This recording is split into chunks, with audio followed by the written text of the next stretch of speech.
we want both of us to move on, because at this point it's war. People were so pissed at Karim. At that point, now we understand there's a target on our back.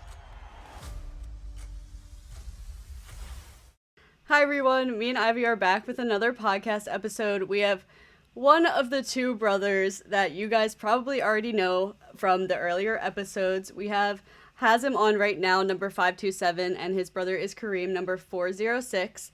They had a couple big moments so far throughout Beast Games. Episode 3 in the cubes, and then Karim was the first to get the golden gift and receive the first ticket to the island, bringing his brother along with him. We're excited to talk to them, get a little info on how everything went down in the games for them. And, oh. What's up? Karim? Hola. Hello. Hi. Sorry, I completely spaced. No, you're good. We didn't know if you were going to come on or not. I am, yeah. Well, welcome. You doing evil brother things? We already talked a little bit with Hazim about the cube. Caviar. Are you rich, Ivy? Wait, I won the 5 million. Yeah, Ivy got the 5 mil. Wait, so did you guys get out on chance or strength? Oh wait, you guys can't tell you. Yo, wait, listen. Oh yeah, you were on brain. My bad. Listen, I got out very early. I don't know what happened after that. So. Oh, valid. Yeah, I forgot that you got out pretty early in that round. I was the second. I was being David. Got our asses bullied. Oh Number yeah. one, number two IQ got destroyed. So. Dang, yeah. So you didn't even get to see all the events that occurred. When I was thinking about it, like, you guys should have just went up against each other so one of you guaranteed your spot through. Nah. Why not, though? Wait, actually, It's don't the same answer reason- yet. it's Wait the same- Wait till Kareem's here. Wait till Kareem's here, actually. It was the same. I don't know if he's gonna come. To be honest, he might not. I have a feeling he might not be able to come. Okay. But no, it was the same idea as like the red box, because initially it was gonna be all 3 of us playing, and then I was like, nah. What, in the red box? Yeah. So why didn't Did you you not want to watch play? the No, fucking I show? did. I did. I watched it. I watched it. We got questions about it, but like, Oh yeah. Oh yeah. was that your plan all along? From so she tried to strong arm us from the beginning. So she was trying to say like, oh, you get one of you Taz, you're gonna get out. Like before the rules were even explained, she didn't even know what the game was. So me and my brother looked at each other like, what the hell? That was like, and then that just did not fit right with us. So we're like, okay, that's how we're gonna play. Like, okay. Yeah, Yeah. 'cause what? Like, I can't believe they put her being like that. Like, that's weird. Yeah, because No, and she was trying to like small talk me in the beginning before we even like went in the bus, like on the way to the set. And that was the next and like I was just chilling. I was like, whatever. Like if one of us is gonna get out. So obviously she's like worried, as hell. Like it was either an advantage or disadvantage. But no, seriously, if she didn't play the game, we were all gonna get out. Like I promise you, me and my brother did not give a fuck about like that. That morally is just doesn't sit right with us of like just getting strong armed like that. yeah, So Yeah. and that's why she played, because everybody talks about like, oh, if you didn't play, then you could have had your chances, you could have easily won. But it's like, no, like we genuinely were not going to. And she said at the end, hey, please tell me if you guys were actually going to sacrifice for each other or not. And at the end, my brother like walked up to her, and while I was talking to Jimmy on the show, he literally explains to her like, yeah, we were actually just all going to go home. dang. What? So would you say the show portrayed it differently than how it really played out? I mean, that's how reality TV is. Yeah. So. Yeah. Yeah. I know you're not online a lot, but like, have you been looking at like the Reddit and stuff? Oh yeah. Some people So, are crazy, dude. Yeah, I actually got recognized at a Barnes and Noble and then at a tropical smoothie. No No way. Yeah, and so they're like, wait, they're like, one of them is like, are you 527? And then the other guy was like, are you one of the Habibi? Like, are you one of the brothers? No And way. I was like, so they took a picture and everything, and I was like, that's crazy. Like, is this what Jimmy feels like? But like on a like way extreme level, like getting recognized. Yeah. That's But no, they were fans. They loved the show. They were like, oh, that was funny. Hey, and you guys, I mean, you guys have some fans. People are like, hey, that's how you play the game. Like, Yeah. it's a game. Yeah. So you think Kareem's gonna come on or no? But now that you're here, we'll really kick things off. All right. Okay. Yeah. Hi, by the way. Sorry, we already had a conversation with Hazim. So, how are Hazim, why do you? you have a mustache? He's muted. You're muted. I'm not muted. Shave your mustache. Oh, Nah, I'm good. I don't have to anymore. I'm not a cyber warfare specialist no more. So Yeah, dude. Oh, crazy. what? What was that? I saw that. I was like, really? Like, what is that? that's beast being beast, you know? Yeah, that's what I figured. Yeah, I'm actually kind of. I was like, whoa, they really know how to make a villain, huh? All right. Absolutely. Yeah. No, one of the Reddit comments was like, "Oh, he trained in psychological warfare," and I'm like, "Bro, chill out." Yeah, they really think like y'all are. I don't even know. It's crazy. But we know you're not really like that. Mhm. Or are you? Do you? I don't. Okay. So let's kick things off. First, we want to address like before you guys went into the games, did you have like a specific goal in mind, or did you know how you wanted to play the game? And if you did have a strategy, do you feel like it changed throughout the games? No, not necessarily. I mean, we didn't really know what was going on at that time and what the game was going to be. Obviously, we were cuffed with Maddie, and we felt like we had I at least felt like we had an advantage going in, but we weren't 100% sure, so we just kind of kept quiet about it and waited to hear the rules of the games. The problem was, once we kind of got in, before the rules were established, we kind of figured out, you know what I mean? You walk in, there's one handcuff on there, you kind of put two and two together. That one person's got to eliminate themselves. But yeah, kind of before the game started, Maddie made a pretty bold statement. She said that she wasn't going to play any games or anything like that. She wasn't going to work with us. One of us had to essentially self-eliminate for the other. And that's kind of when we decided it was, well, I mean, that's war then, I guess. Yeah, and we had a bathroom break actually before the game started, and the bathroom break was after she said that. So me and Kareem are like outside, and we're talking, and we're like, "Bro, I guess we're going home. Yeah. I guess we're all gonna go home." Yeah, Oh I my mean, God. that's like being in her position. She's thinking, "Oh, one of these brothers has to go home because one of them still has a chance to go on." So it puts you guys in a bad position. And then the fact that she came out and straight up said that, you guys kind of had to pivot and figure out how you're gonna figure this out without all three of you going home. Because Hazem, you said, And "Go ahead, Kareem." and you know what the crazy thing is? Up until that point in my head, I was just like, if at any point I have to self-eliminate for my brother and save my brother, I'm gonna go ahead and do that. And then once she said that, it was at a point where we're not gonna get cornered. We're not gonna get put into a corner, and we're not gonna get our hand tied behind our back, I guess. And we said no. We're gonna either play a game or we're gonna go down sinking, all three of us. So And Hazem chose not to participate, or did you choose, or what? So Kareem didn't know this, but he spent like 3 hours trying to convince her just to even play it like a game, just to play a game. She didn't even want to play a game. She was just sitting there trying to oh, when do you guys do it? And so after 3 hours, she finally says like, okay, let's play a game. And I'm just been chilling in the corner the entire time. I've literally been silent for like 3 hours. I'm sleeping. I'm eating my food. Apparently laughing at her. Actually crying.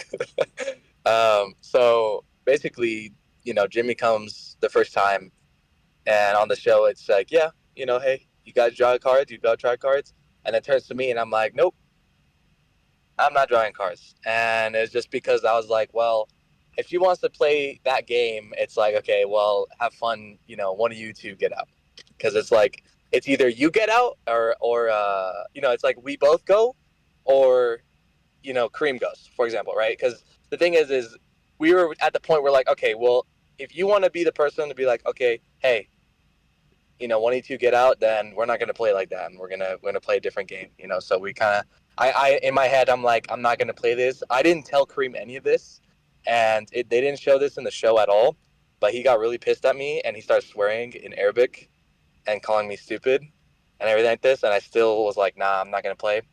And then Kareem calmed down after Jimmy left and everything, and was like, oh, I see what he's doing.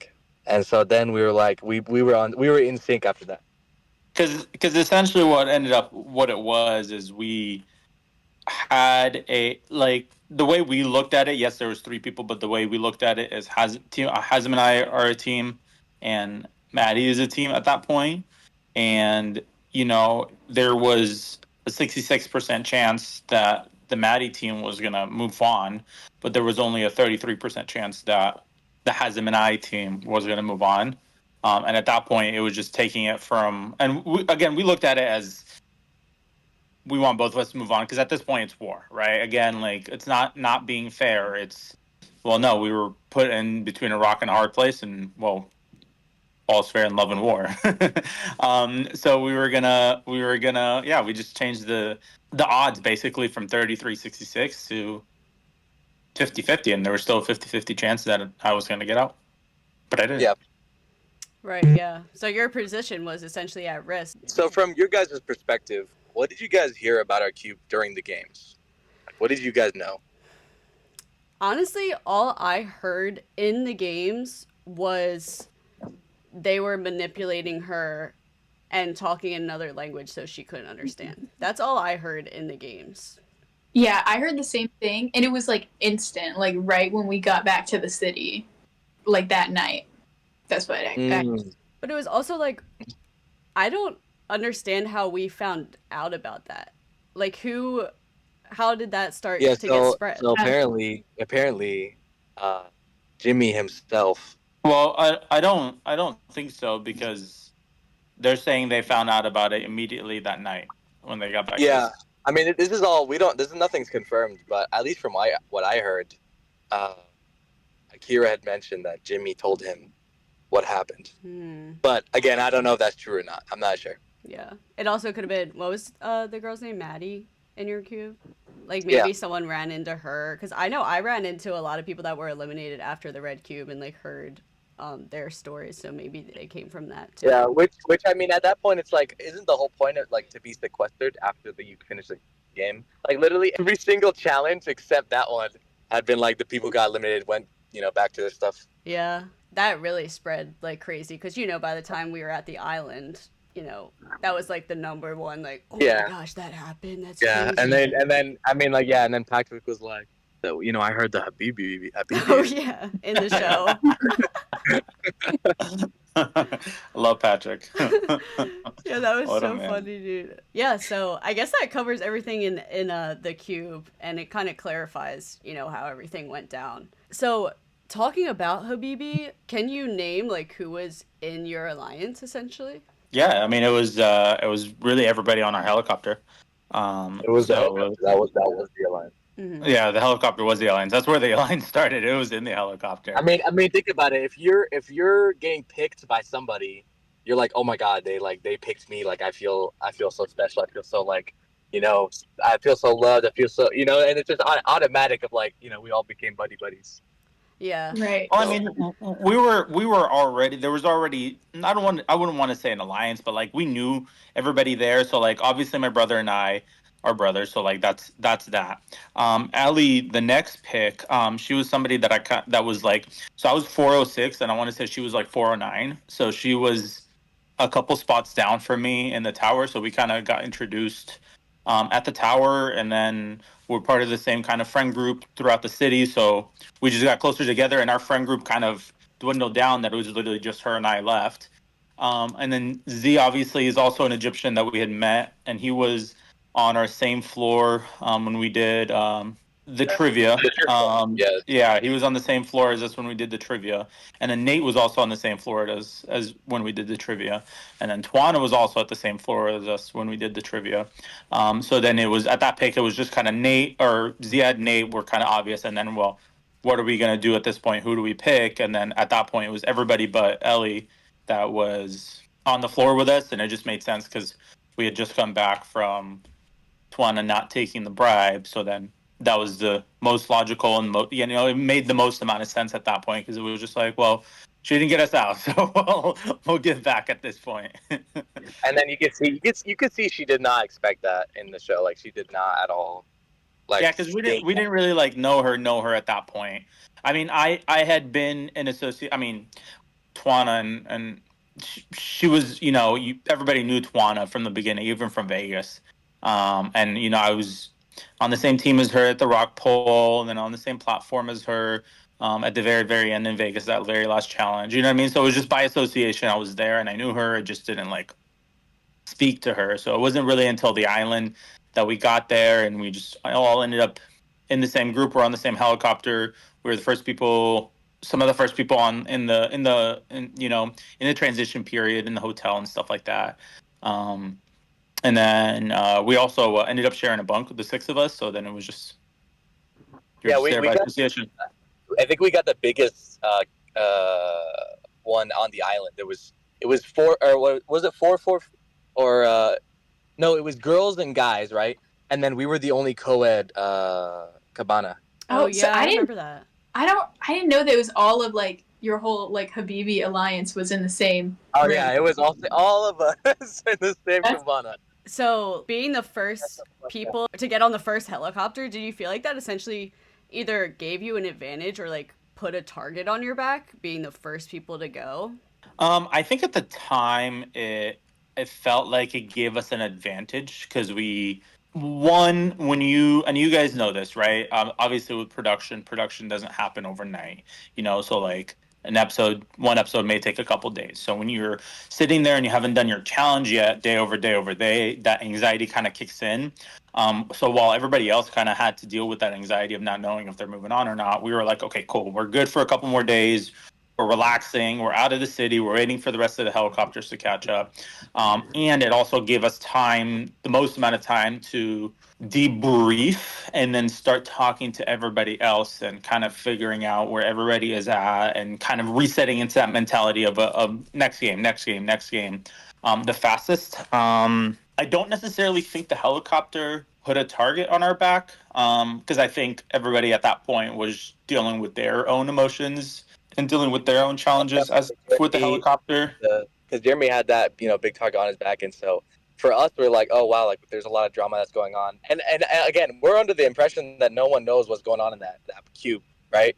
No, like we just say, you know, nobody, we didn't know. It's like that everybody's like, oh, now we're talking about it and all this stuff, and it just kind of slipped out, and unfortunately, all that happened. And on top of that, when we went to the helicopter, I mean, obviously, I'm sure you guys saw this, but during the islands, you know, it was you could very clearly see that we were a very strong, you know, group of people. And a lot of people were like, oh, they didn't like that just because of, you know, fear and competition, which, you know, it's just part of the game. Right. And it's like, so from our point of view, and it's interesting that you say like you didn't know at the time that like the isolation cube story was going around, because after you guys got on the helicopter, honestly, not even related to you guys, but people were so pissed at Karim. They're like, I can't believe he ran up there so fast. And I'm like, Oh, that's the rules of the game. Like, what do you like? And no, I mean, I technically didn't move until he said first person to touch it gets to keep it. Yeah. I touched it. You know what I mean? Yeah, So yeah, He exactly. didn't say wait.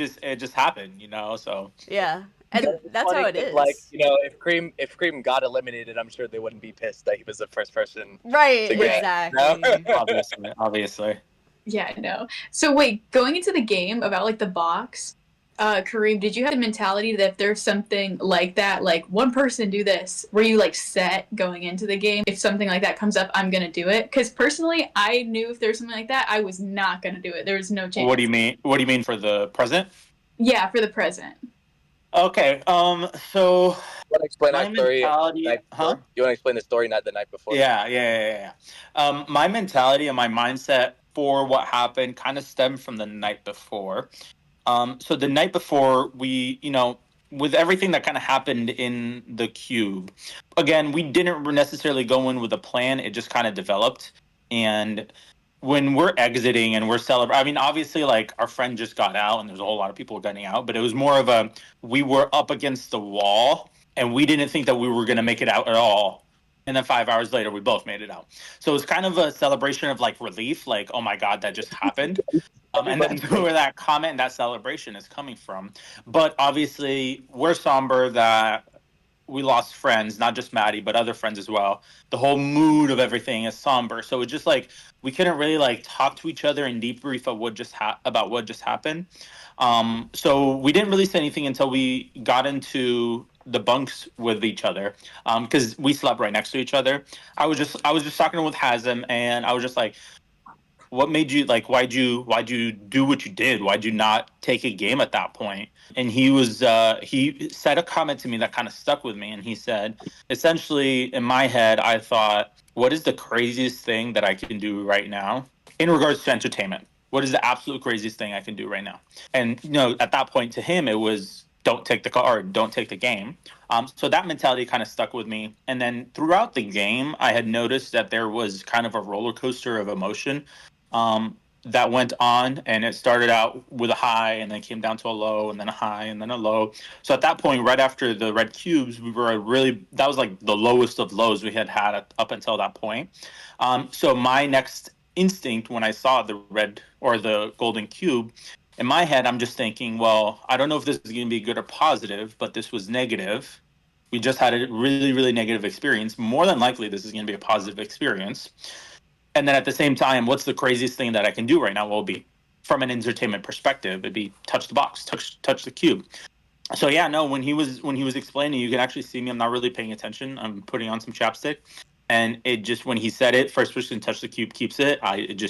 My body moved on its own at that point. I think I kind of had already that mentality, that this is probably going to be something positive. So he just said it, and I didn't even think, it moved. And I was surprised that I touched the box at that point, because I got up there, I put my hand down, and I'm like, what did I just do? I was shocked. I mean, I didn't really speak very much, and I know Jimmy was trying to get something out of me, but I was shocked at what I did. I was just like, we're here now, so let's keep it going. But then did you think about going for the island? Because I feel like that's kind of a similar like kind of thing. Yeah, I thought about it, and I had the first choice to go for it, and I wanted to go for it. But my goal going into I had two reasons why I didn't go for it. One, I had the first choice, and we had all 60 or 59 other people behind me, and there were some serious competitors there, right?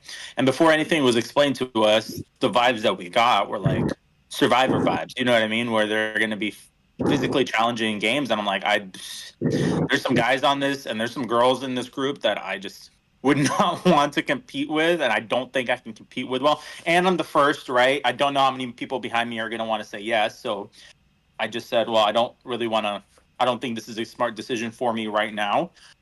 Plus, at that point, I had felt like I had a strong enough connection with my group, with the Habibi squad, that I didn't really want to break that up. I wanted to kind of keep the squad together, and we get to go on a free vacation, and it allows us to make it a little bit further into the show and make it one episode further into the show. Right. Hazim, what about you? Did you think about taking the island or going for the island? I mean, it was a group decision. All six of us made a decision together. And going into it, I mean, like, I don't think the six of us made a group decision. I mean, I think we kind of talked about it. It wasn't like confirmed, and then until the six of us said no, because I know Tuano kind of wanted to go. Ziad kind of wanted to go. And I can't remember if Nate wanted to or not. I don't think Nate wanted to go. But no, I think it was just those two. But we had talked about it. We had talked about it as a group.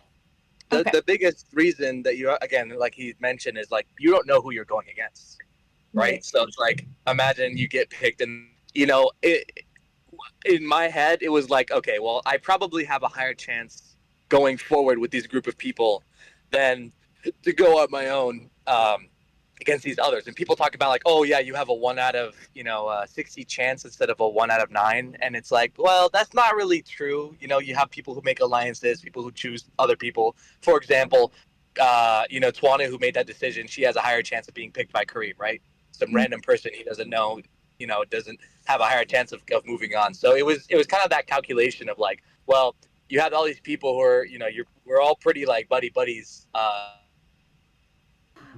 Hazim, you keep cutting out. Oh, hell yeah. Nah, I'm gonna leave it at that. That's my end of my sentence. Okay. Yeah, so wait, going into that, it's interesting because you guys weren't aware of the rumors about the cube spreading at this point, right? Nope. So if you were to have gone on the island and the vote out came, do you think y'all would be voted out? Probably. I think hindsight being 2020, probably, yeah. Yeah, which is crazy. Right. And thank God you didn't go for the island, because you didn't even know that was going around. No, I didn't. Yeah, I had no idea. stupid. That photo was not fair at all. It was not. Like, it's just like it wasn't fun to watch. It wasn't fun to be there. It wasn't. It just kind of was. Yeah, it just sucked. Yeah, because up until that point, we had time to kind of get to know everybody on the 50, what was it, 51 people that were on the island with us, right? But we didn't get to know everybody else that was competing for the island. So it was like, well, I see names, I see faces, and I see numbers, but I don't really know who these people are.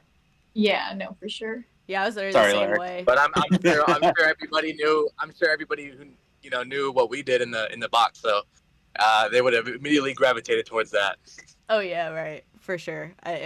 I do feel bad for Lyric. It was literally just because he didn't talk to a lot of people. It was really just a social thing. Because I didn't know any of them. I mean, besides like Timothy and Lyric, were literally the only two that I knew on the island. So, yeah, that was a hard thing to do. It just sucked. Yeah.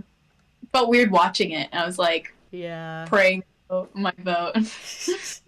Yeah, I didn't really like it. It was kind of I just didn't really like it a whole lot. Yeah. Yeah. It wasn't my favorite. So, but it is what it is. It was part of the challenge, and it is what it is. And yeah.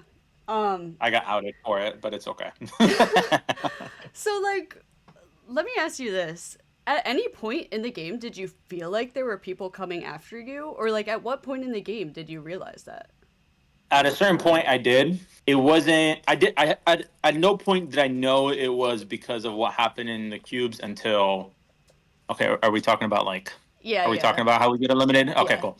So yeah, at no point in the game did I know that was a big target on my back until I got eliminated.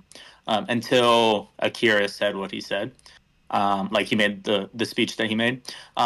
When we were on the island, we felt like we had a target on our back, but not because of that reason. So what did you think? It was just a reason of like, we're just a strong group of people. Like that was just our theory of like. And we were a little annoying. Oh yeah, that too. I'm sure you guys remember all my shenanigans on the island. Yeah, I mean, I guess that's a good point. Like, I mean, you guys did have a solid group of people. I guess that is big enough of a threat to make you think that there's a target on your back. That is a good point. I didn't really think of it that way. Honestly, that might have had to do with... I'm sure that was a part of it, too. Like, it was not just the box. It was that as well. Like, it was like, oh, we'll just throw that in there. Right. With that. So, yeah, going into the trivia and, like, mental aspect of it, what made you guys choose mental? Was that, like, your go-to? Did you guys want to do that compared to physical and chance? That was my pick. That's where I felt ironically, that's where I felt the most confident and the strongest in a game that had to do with mental capacity. On the island, or in the show in general, I was a little bit heavier than I am now. I've been on a weight loss journey. So once upon a time, I was in the military as well, and I was a lot leaner and fitter, and maybe one day I would have picked physical, but at that point I had gone through some stuff, gained a bunch of weight, and like I said, I'm on a weight loss journey. I've lost some weight since then, but either way, no, that's kind of where I felt my strongest was, and I believe that's where Hazim felt his strongest was in mental. And I mean, we didn't know what the game was, but if it had something to do with mental, we went with it, and that's what we wanted for sure. The biggest thing for me was like I thought it was going to be a lot more complicated. Of like, okay, like high level of mental abilities. I have in the past excelled at, and so coming from the person who had a high quote unquote high IQ according to them, IQ tests are stupid. They don't actually mean anything. You have some correlation and stuff, but it doesn't actually mean you're smart, right? It's just book smart. For example. Ziad, who got the lowest score, like he wasn't dumb. Like he was smarter than a lot of those people that were on that thing. But English is a second language, and it's a cultural thing with him. Yeah. Yeah. So there's a lot of part of that testing that was just not correctly accurate of like who's the smartest, quote unquote, and all that stuff. And so the biggest thing was like, Karim, you can go ahead. Yeah, so I mean, like with Ziad, right? He scored the lowest on the IQ test. One, it's a cultural thing. In some parts of the world, if you answer the question wrong, it counts against you negatively. Like here in the US, right? If you answer a question wrong on a test, you don't get a point with it. But in some parts of the world, if you answer the question wrong, you actually lose a point. So there's a lot of questions on the test that he didn't answer, and he didn't know that was a thing. You know what I mean? And then obviously on the IQ test at that point it was pattern recognition, and then we had trivia. So how are we being ranked, and then doing a game that has nothing to do with the way that we were ranked? You know what I mean? So it was just knowledge. It's just like whoever gets lucky that they know the answer first. It's not even anything related to mental or using your brain for anything. And it's like, it was so funny because that was the same idea with the tower. Was like, it literally says use your brain, and I'm like, okay, and it's just trivia. Is a trivia again? Like, come on, what's going on? Like, yeah, I'm not a big fan of trivia, and it's like general knowledge, and the IQ test literally has no correlation to, absolutely. the trivia. I mean, and I get, absolutely. I get like you get an advantage if you score high on the IQ test, but it's just like, and then turns out, I mean, did you really like people that scored high got out? So it's, I mean, including you, Hazim. Sorry. So wait, Hazim, who did you go up against? I went up against Queen. Oh, what was your category? It was animals. It was like, what lizard licks its eyeballs because it can't blink? Oh, I remember that now. I don't remember the And answer y'all though. Yeah, what do you think the answer is? How about that? What do you think the answer is? Wait. Let me think. Let's. No, you're gonna look it up. You're gonna look No, it up. no. See, I think I remember. Is it Gecko? Yeah, it was Gecko. I remembered it now wow. that I was like, wait, I need to know it now. But I didn't know that. No, but I mean, it's funny is Queen told me after, she said the only reason why she answered Gecko is because I answered Chameleon. She was gonna answer Chameleon if she clicked the button first. Dang. That's crazy. That sucks. It's kind of funny, actually. That was what happened with my question as well. My question was who had the most NBA championships. I think I had sports, and I went up against Akira, obviously. And in my head, it was the two most successful teams were the Lakers and the Celtics. But I didn't know. I don't actually watch basketball or the NBA. But I was raised in SoCal, so at that point you got to answer with the Lakers. But in my head, it was the Lakers or Celtics, and I got it wrong, and then Akira's answer Celtics. So funny how that would have worked if I would have been a second slower, or Hazem would have been a second slower, because I'm sure he would have been in the same mentality as well. And Right. who knows? Who knows what would have happened at that point? But it is what it is. What happened happened. Yeah. So like when Akira said what he said, were you expecting that? And I don't even really No. remember how you responded. No, I was not. Because I wasn't either. Like literally everyone stood there like, Yeah, that was crazy. Not at all. I mean, he said what he said. During that time period, he was looking in our direction, and I was just, in my head, I was chilling, because I was just like, yeah, there's no way he would pick me. I was like, I've never, like, at that point, we'd spoken a couple times, but we weren't like, I don't really know the guy, So I was just like, there's no way that's going to be me. That has nothing to do with me. And then he says my number, and I'm like, me? 406? What the heck? And he says what he says, and I'm like, I mean, it is what it is. You've already made your pick at that point. If that's what you think happened, that's what you think happened. If that's the rumor you think, that's the rumor you think. But I mean, yeah, that was. It's gonna come out at the end of the day, and I don't know what to tell you, because I don't know what your rumor is. The rumor that you know is, And another thing, what was kind of funny was, so the first time I ever met Akira, later on, he tells me, he's like, yeah, I just didn't like the way we met. And I was like, what do you mean? And he said that I, like, me, like, I was just messing around, being goofy and all that stuff. And I come up to him and I'm like, hey, what's up, Akira? Because I asked somebody next to him what his name was. We've never met before. So I'm just messing with him. I'm like, oh, you don't remember my name? Like, oh my God, wow, And so he took that the wrong way. And I was like, oh, no, I'm just messing with you. Like, we've never met. My name's Hazim. And so he took that the wrong way and was like, just pressed about that. And that was back in like episode 2. And so it's like, and I never talked to him again after that. So it was like bubbling up in his system or something. Plus Karim. I mean, yeah, like. Dang. Yeah, it's really interesting to hear it from your guys' point of view. Because in my mind, it all like the against Habibi whatever literally started episode 3, like before the island. So it's crazy to think that you guys didn't really hear about it. And it's crazy to hear about how a little rumor that essentially has like a very different story behind it than what we thought in the games make you guys seem a lot less villainous than the show makes you look. You know what I'm A saying? a lot more human-like. You know, have more. Exactly. Yes. A We're lot not more a bunch of human-like. characters. Yeah, and that's why it's so interesting watching the show back because we had such a different experience actually going through it and experiencing it, and then seeing how they're portraying it in a TV show to viewers is just like so different for us. Let me think. Wait, I have a question. Go ahead.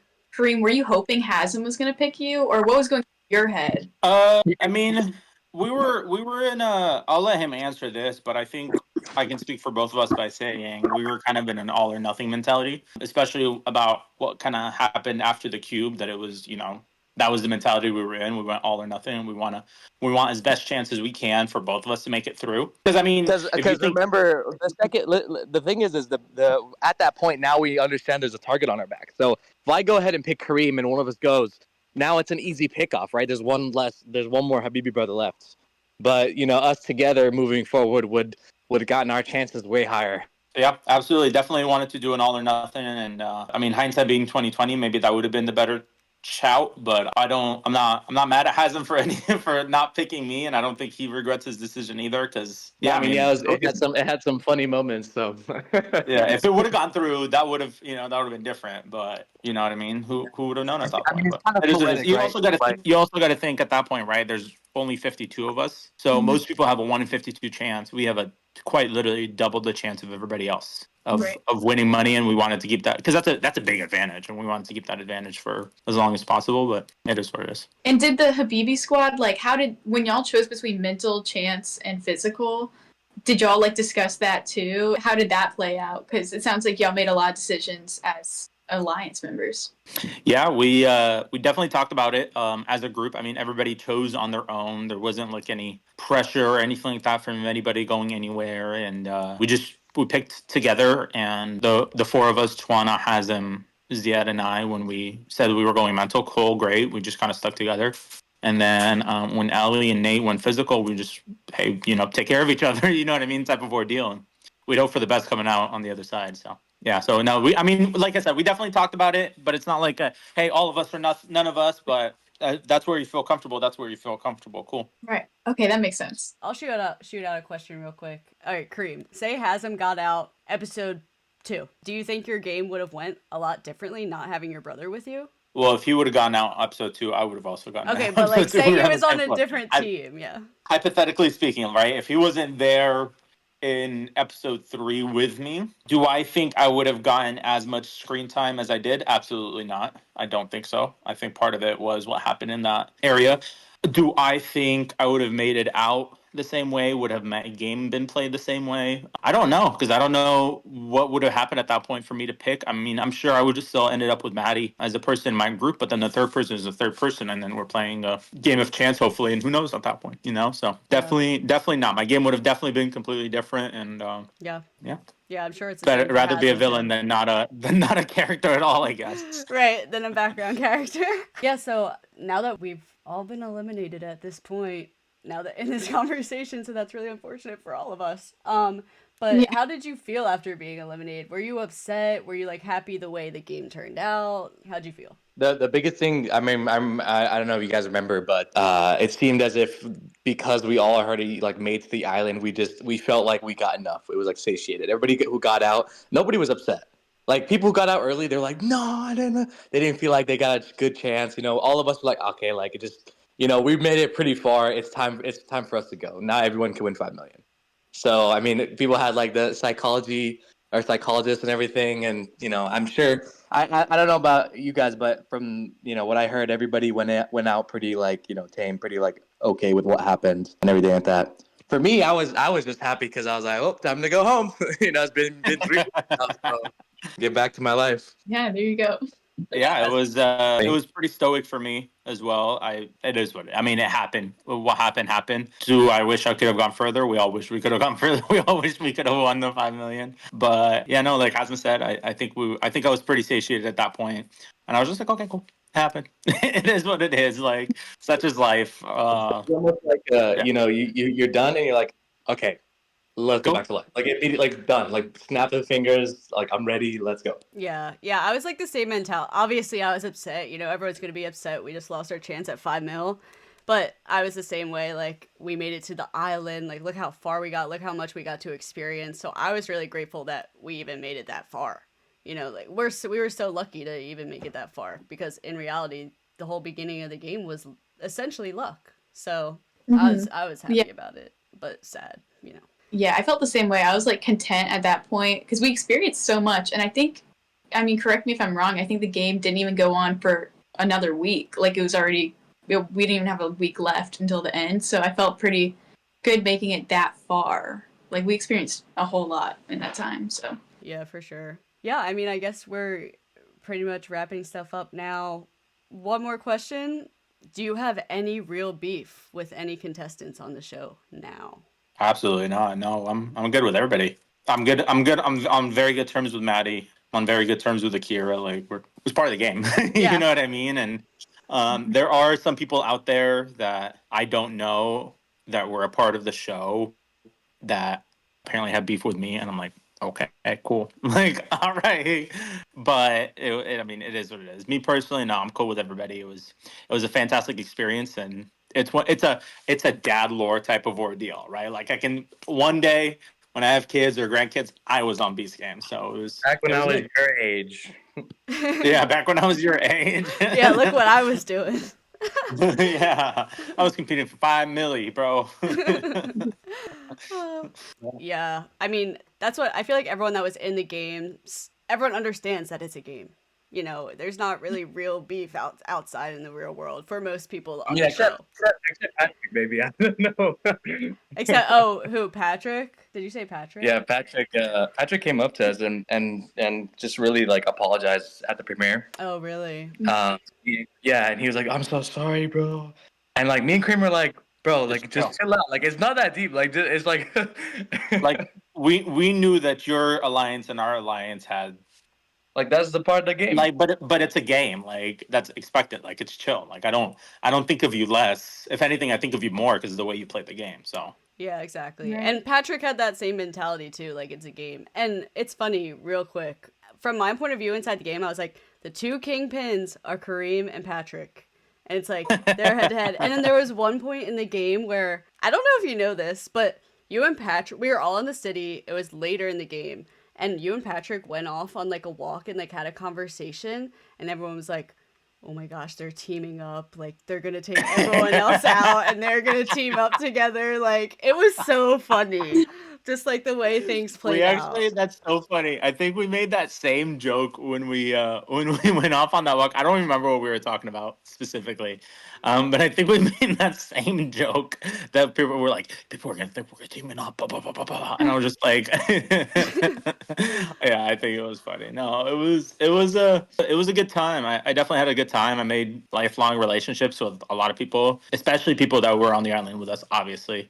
You guys know that, you understand that, but even people outside of that, I made lifelong relationships, and yeah, it's kind of sad to say, but I mean, I had good vibes with everybody, and I mean, that was a lot of adrenaline and endorphins that kind of get pumped into your body when you're put into a situation like that every other day, every couple of days, you're fighting for 5 million, but this is hard to, not everybody's going to understand it, but you're fighting for your life in the game, you know what I mean? Like, a lot of people you're probably not going to see again. So when somebody leaves, I don't want to say it feels like they die, but like they're just gone from your life, you know what I mean? Because you don't know when or if you're going to see them again. So it definitely was a very interesting time period in regards to how it messed with my chemicals and my hormones and everything. Not hormones, but you know what I mean. My chemicals and the way that my endorphins and adrenaline was pumped through my body, and it was a transition when getting back to regular life. But I think when we see each other and like going to the premiere was so much fun. It was so good. Like, I was on like cloud 9. My heart was content. Everything was good in the world when we did that. So. I apologize. I do have to go now. So Totally fine. We're about to wrap up anyway. But Hazim, thank you for getting on. Thank you to both of you, actually. I guess we can wrap it up now, unless, Ivy, you have any more questions for Karim. Yeah, I was just gonna ask real fast. Would y'all have done anything different if you play again? Like, would you do anything different now, knowing what you know? And Can't live that way. there you go. Can't live that way. No, what happened is what happened, and you accept what happened, and you move on with your life. I mean, do I regret anything? No. If I had another opportunity and played a game, something else, and do I do something different? maybe I try to play my game a little bit differently, but at this perspective now, I also don't think I can play my game the same way. Like it's impossible because like our faces are out there and in the regular world, and people are gonna, you know what I mean? People would know who we are. So Absolutely. yeah. Hazim, I know you had to go. Do you want to answer that? I mean, it's the same. Okay. We're Yeah. brothers. So. Okay. Last thing is, do you have any social media that you want to shout out? Anything that you have coming up that you want people to pay attention to? Basically, rolling out the red carpet to you guys. Yeah. No, don't talk to me. I'm not. Yeah, don't talk to us. No, I'm kidding. No, you can follow my Instagram. It's Habibi Karim _. We actually have a podcast coming out, and by the time this comes out, hopefully our podcast is already coming out. It just Hazim and I, and we're talking. We're having to sit down and we talk about what kind of happened a lot more into detail. So go check that out on YouTube or wherever we post it. We don't really know. Awesome. We haven't Yeah, done I'm this looking before. forward to that. No, we're the same way. Yeah. We're just starting out too. So yeah, I guess that's it. I just want to say thank you to everyone that watched. I hope you guys enjoyed hearing Karim and Hazim talk about their experience. Hopefully this changed your perception a little bit on how the games really were played out and what we went through while we were there. Make sure to like this video, comment down below who you want to see next on the podcast, and subscribe to our channel. Thank you so much for watching, and I'll see you guys soon. Everyone say bye. Bye.